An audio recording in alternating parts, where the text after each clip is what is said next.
জোরে বলুন।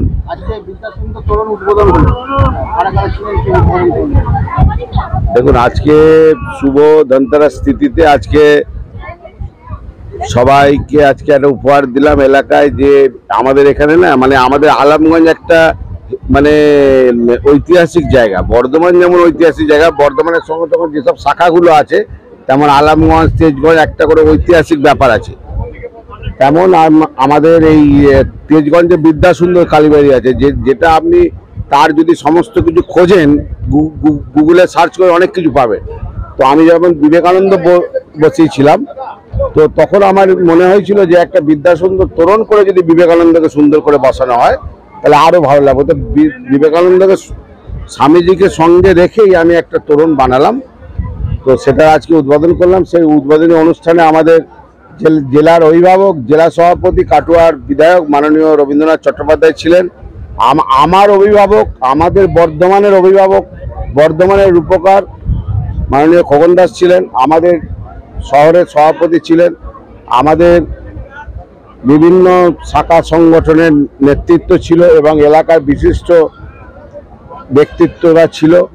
তো আজকে খুবই ভালো লাগছে। দেখুন, আজকের দিনে আমরা সাধারণত কি করি, একটু সোনা কিনি, একটু রূপো কিনি, একটু ঝ্যাঁটা কিনি, কিন্তু আমি আজকের দিনে আমার আজকে এত ভালো লাগছে। যেমন মহালয়াতে আমি শ্রী চৈতন্যদেবের মূর্তি উদ্বোধন করেছিলাম, তেমন আজকে কালী পুজোর আগের দিন একদিন আগে আমি মানুষকে এটা একটা উপহার দিলাম। আবার এই 2025-এর শেষ দিনে যেদিন 2026 শুরু হবে, ঠাকুর যদি আমাকে সুস্থ রাখে, সেদিন আগির বাগানের মুখে যার নামে বর্ধমান, সেই বর্ধমানের মহাবীর বুদ্ধর গেট আমি সেখানে অলরেডি শুরু হয়ে গেছে, সেটাও আমি কমপ্লিট করে সেটাও করবো। এবং টোটাল ওয়ার্ডটা যেমন গেট হচ্ছে, বললো যে ওই কল্পতরু মাঠেরটা উনি করে দেবেন, সব কিছু নিয়ে আমি একটা ওই যেন লোকে শুধু 23-24 না বলে, শুধু 22-23-24, যেহেতু অঙ্কটা আমার আগে, তাহলে আমি 22-23-24কে আমি একসঙ্গে মানুষকে ইয়ে করতে চাই। উদ্বোধন করলে আমাদের মাননীয় বিধায়ক এবং আমাদের জেলার অভিভাবক মাননীয় রবীন্দ্রনাথ চট্টোপাধ্যায় এবং আমাদের স্বামীজিরা ছিল। স্বামীজিকে দিয়ে আজকে যেহেতু ঠাকুরের বিষয়, সেই জন্য স্বামীজিকে দিয়ে আমি তোরণের ফিতেটা কাটালাম। আমার নাম নারুগোপাল ভগত, আমি 22 নম্বর ওয়ার্ডের কাউন্সিলর। শ্রী প্রাণ কুমার ব্যানার্জি মহোদয়, যার অনেক ছাত্রছাত্রী আজ সারা বাংলা তথা ভারত তথা বিশ্বের গর্ব, সেই শিক্ষাবিদকে আমরা পরম শ্রদ্ধায় বরণ করে নিলাম।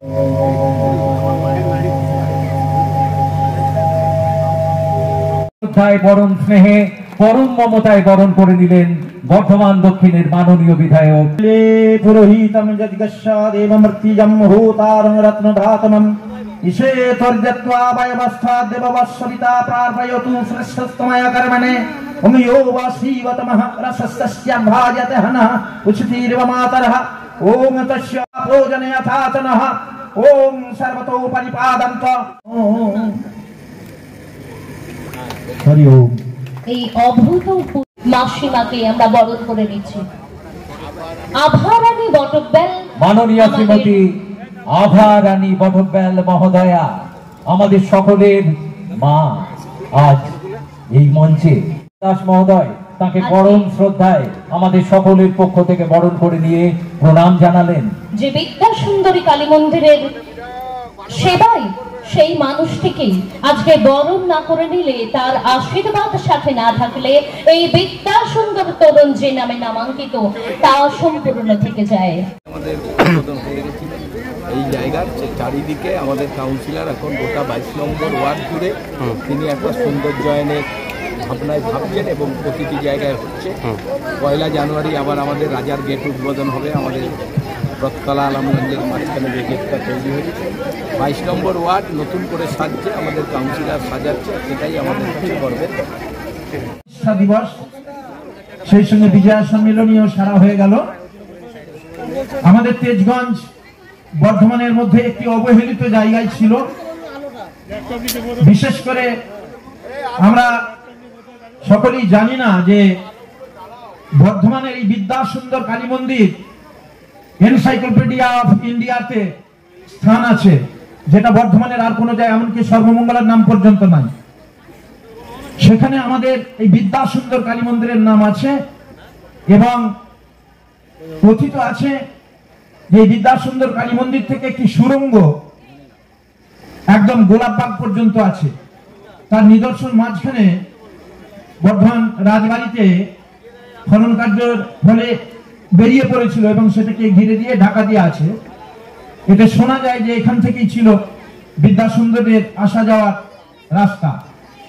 সেই হেরিটেজ আমরা সবাই ভুলে গেছি। বর্ধমানের তেজগঞ্জের ঐতিহ্য আমাদের বিস্মৃতি প্রায়, সেই বিস্মৃতি প্রায় জিনিসকে আবার নতুন করে জাগিয়ে তুলেছেন আমাদের সম্মানীয় কাউন্সিলর শ্রী নারুগোপাল ভকত মহাশয়। এই বিদ্যাসুন্দর তোরণ একটা ঐতিহাসিক নিদর্শন হয়ে রইল। যেমন কার্জন গেট বর্ধমানের একটা পরিচিতি পাচ্ছে, তেমন ভাবে আমাদের কাছে এই একটা বিশাল পরিচিতি লাভ করছে। আমাদের বিশেষ অসুবিধা হয়, বাইরের লোকজন যখন আসতে চায় তাদের আমরা বলি যে আপনি তেলিপুকুরে আসুন, পূর্ত ভবনের সামনে আসুন, তারপর নিদর্শন আমরা কিছু দিতে পারি না যে তেজগঞ্জের কোন জায়গায় আসবে। তেজগঞ্জ একটা বিরাট ওয়ার্ড, কিন্তু আজকে থেকে আমাদের একটা ঐতিহাসিক নিদর্শন আমাদের সামনে খাড়া হয়ে রইল যে আমাদের তেজগঞ্জবাসী সবাই বলতে পারবো যে আপনারা বিদ্যাসুন্দর তোরণের নিচে আসুন, আমরা যাচ্ছি, বা ওইখানে এসে আপনারা জিজ্ঞাসা করুন। আমাদের একটা বিশেষ পরিচিতি বহন করবে এই বিদ্যাসুন্দর তোরণ।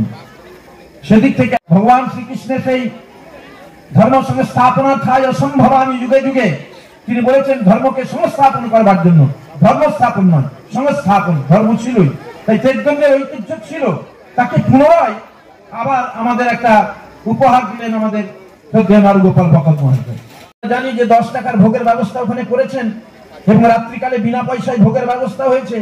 এবং উনি আমাকে বলে গেছেন যে এই এলাকার মধ্যে কোনো ব্যক্তি যদি খুব দুস্থ থাকে এবং তার দিন চলে না, খাবারের কোনো ব্যবস্থা নেই, এরকম ব্যক্তি যদি থাকে, 1 জন 2 জন 10 জন যাই থাকুক, তাদের নাম লিস্ট করে আমার কাছে পৌঁছে দেবেন।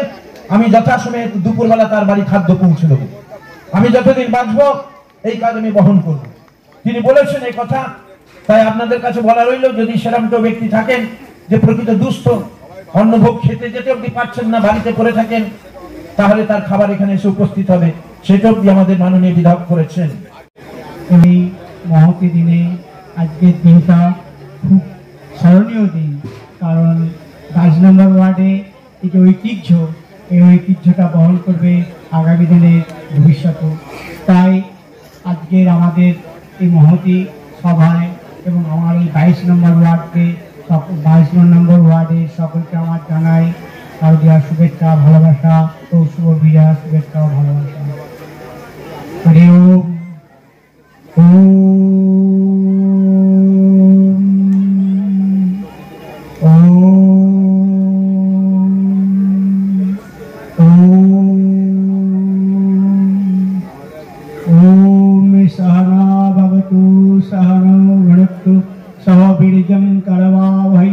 तेजस्विनावधितमस्तु मा विद्विषावहै। ओम शांति शांति शांति। ओम पूर्णमदः पूर्णमिदं पूर्णात् पूर्णमुदच्यते पूर्णस्य पूर्णमादाय पूर्णमेवावशिष्यते। ओम शांति शांति शांति। শান্তির শুভ বিজয়া মঞ্চে উপস্থিত ছিলেন কাটোয়া বিধানসভার সম্মানীয় বিধায়ক সম্মানীয় রবীন্দ্রনাথ চট্টোপাধ্যায় মহাশয়, উপস্থিত ছিলেন সম্মানীয় বর্ধমান দক্ষিণ বিধানসভা কেন্দ্রের সম্মানীয় বিধায়ক খোকন দাস মহাশয়, উপস্থিত ছিলেন ব্রজকিশোর চট্টোপাধ্যায় মহাশয় মহারাজজি, উপস্থিত আছেন ঈশ্বরীকে পুনঃপ্রতিষ্ঠিত যিনি করেছেন তার নাম বিধায়ক খোকন দাস। উদ্যোগে একটি গেট উদ্বোধন হলো। আজকে এই মঞ্চে উপস্থিত ছিলেন বর্ধমান জেলার 2 বিধায়ক, দক্ষিণের বিধায়ক সম্মানীয় খোকন দাস এবং কাটোয়ার বিধায়ক রবিরঞ্জন চ্যাটার্জি, রবীন্দ্রনাথ চ্যাটার্জি। উপস্থিত ছিলেন পুরপিতা জনাব সাহাবুদ্দিন খান, নিমাই মজুমদার, ডক্টর ইন্তেকাম আলম এবং যাদের হাত ধরে এই তরুণ আজকে উদ্বোধন হবে সেই দুজন মহারাজ আছেন এবং পূর্বতন বক্তা বিশিষ্ট সমাজসেবী তন্ময় দা এবং এখানকার উপস্থিত দীর্ঘ সময় ধরে যারা অপেক্ষায় আছেন, বিকেল 5টা থেকে যারা অপেক্ষা করছেন এই অনুষ্ঠানকে শেষ করবার জন্য, সমস্ত মা বোনেদেরকে এবং সমস্ত দাদা ভাইদেরকে।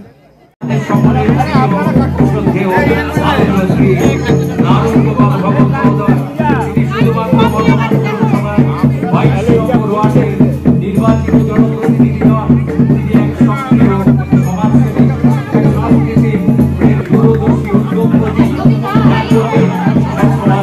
উন্নয়নের স্বপ্ন এবং মানুষের জন্য কিছু করে যাওয়া।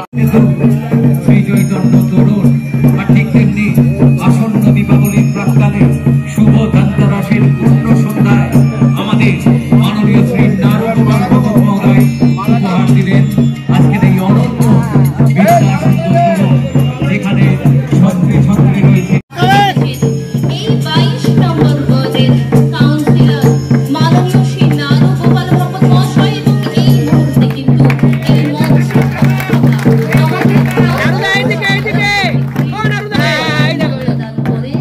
আজ আরো যুব সমাজকে এগিয়ে নিয়ে যাওয়ার প্রেরণা যোগাবে। প্রবেশ পথের চাবিকাঠি আর এই প্রবেশ পথে চাবিকাঠি আর এই প্রবেশ পথে সেই বিরলতায় উজ্জ্বল প্রিয় মানুষদের মালা পরিয়ে বড় এক সাংস্কৃতিক উত্তরাধিকার। আর আজকের এই অনন্য সন্ধ্যায় আমরা সকলে একসঙ্গে সম্মান জানালাম। মাধ্যমিক 2026 পরীক্ষার আর মাত্র কয়েক মাস বাকি। টেনশন হচ্ছে? আর টেনশন করার দরকার নেই। সাধারণ ছাত্রছাত্রীদেরও মাধ্যমিক 2026-এ 90% বা তার বেশি নম্বর পাওয়ার 7টি অসাধারণ কৌশল যা তোমরা জানতে পারবে পাথফাইন্ডার মাধ্যমিক মক টেস্ট 2026-এর মধ্যে দিয়ে, এবং যা তোমাকে দিতে পারার কল্পনাও কেউ করতে পারবে না। কৌশল 1, পাথফাইন্ডারের মাধ্যমিক মক টেস্টে 3টি টেস্টের প্রতি বিষয়ের প্রশ্নপত্রগুলো সম্পূর্ণ সাজেস্টিভ, যেগুলো সলভ করলে মাধ্যমিকে বসে মনে হবে আরে এ তো যেন সব প্রশ্নের উত্তরই পেরে যাচ্ছি। কৌশল 2, তোমার মক টেস্টের খাতাগুলি পরীক্ষা করবেন মাধ্যমিক পরীক্ষার অভিজ্ঞ হেড এক্সামিনারের টিম। এই দুর্লভ সুযোগ তুমি ছাড়া বোধহয় আর কেউ পাবে না। কৌশল 3, এই দুর্দান্ত প্রশ্নপত্র তো পাবেই, সঙ্গে সম্পূর্ণ প্রশ্নপত্রের আদর্শ উত্তরপত্র পাবে এবং তার সঙ্গে পাবে ভিডিও সলিউশন, যেখান থেকে জানতে পারবে একজন স্টুডেন্টের উত্তর লেখার ঠিক কোন ত্রুটির জন্য তার নাম্বার কাটা যায়। কৌশল 4, মাধ্যমিক বোর্ড কর্তৃক সিক্রেট এক্সামিনারের ইনস্ট্রাকশনের ব্যাখ্যা, যা মাধ্যমিক পরীক্ষার্থীদের অজানা এবং সেরা রেজাল্ট করার জন্য মোস্ট ইম্পর্ট্যান্ট। আমাদের শিক্ষকেরা এটা জানাবেন শুধু তোমাদেরই জন্য। কৌশল 5, 2023, 2024, 2025 মাধ্যমিক পরীক্ষার প্রথম, দ্বিতীয়, তৃতীয় এবং অন্যান্য স্থানাধিকারী টপারদের সাথে কথা বলার এবং পড়াশোনা নিয়ে বারবার আলোচনা করার দুর্লভ সুযোগ। কৌশল 6, মাধ্যমিক 2025-এর প্রথম স্থান অধিকারী পাথফাইন্ডারের ছাত্র অদ্রিত সরকারের সমস্ত বিষয়ের পরীক্ষিত খাতা তোমরা দেখার সুযোগ পাবে, যা কিন্তু আর কেউ পাবে না এবং যা একান্তভাবে তোমাদের কাছেই থাকবে। কৌশল 7, মাধ্যমিক 2026 পরীক্ষার শেষ দিন পর্যন্ত যে কোনো বিষয়ে বারবার আলোচনা করার জন্য তোমার সাথে অনলাইনে থাকবেন বোর্ডের বিশেষজ্ঞ ও সেরা শিক্ষক শিক্ষিকা মণ্ডলী। কি বলো? এসব যদি সত্যি সত্যি পাও, মাধ্যমিক 2026-এ সেরা রেজাল্ট করা কি সহজ নয়? নিলে তুমি পাবে আরও 3টে চমকপ্রদ ও অবিশ্বাস্য উপহার, যেমন 2026-এ উচ্চ মাধ্যমিকের প্রথম এবং অল ইন্ডিয়া মেডিকেল এন্ট্রান্সে নেশন টপার রূপায়ণ পালের পরীক্ষার সমস্ত খাতা। অনলাইন রেজিস্ট্রেশন করার জন্য ভিজিট করো www.pathfinder.edu.in অথবা নিকটবর্তী পাথফাইন্ডার সেন্টারে।